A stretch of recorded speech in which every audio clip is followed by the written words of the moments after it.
The aim of our research is to understand how DNA damage within a cell is signaled and repaired. And the importance of this is that these DNA repair pathways maintain the stability of the genome. So if the stability of a genome is not maintained, this can have two effects. It can lead to genetic divergence, which can eventually lead to evolution of a species, or it can lead to disease. And this is where our interests lie, in understanding how DNA repair pathways can prevent the occurrence of diseases. And these diseases that we focus on are cancer on the one hand, and on the other hand, rare diseases which are associated with defects in DNA repair.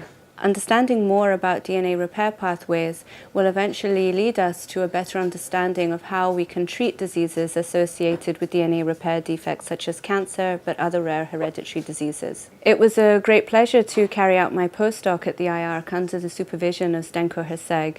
So I spent almost 3 years at the IARC working on histone acetylation and how this epigenetic modification maintains the stability of the genome on the one hand, but is also important in maintaining cell identity.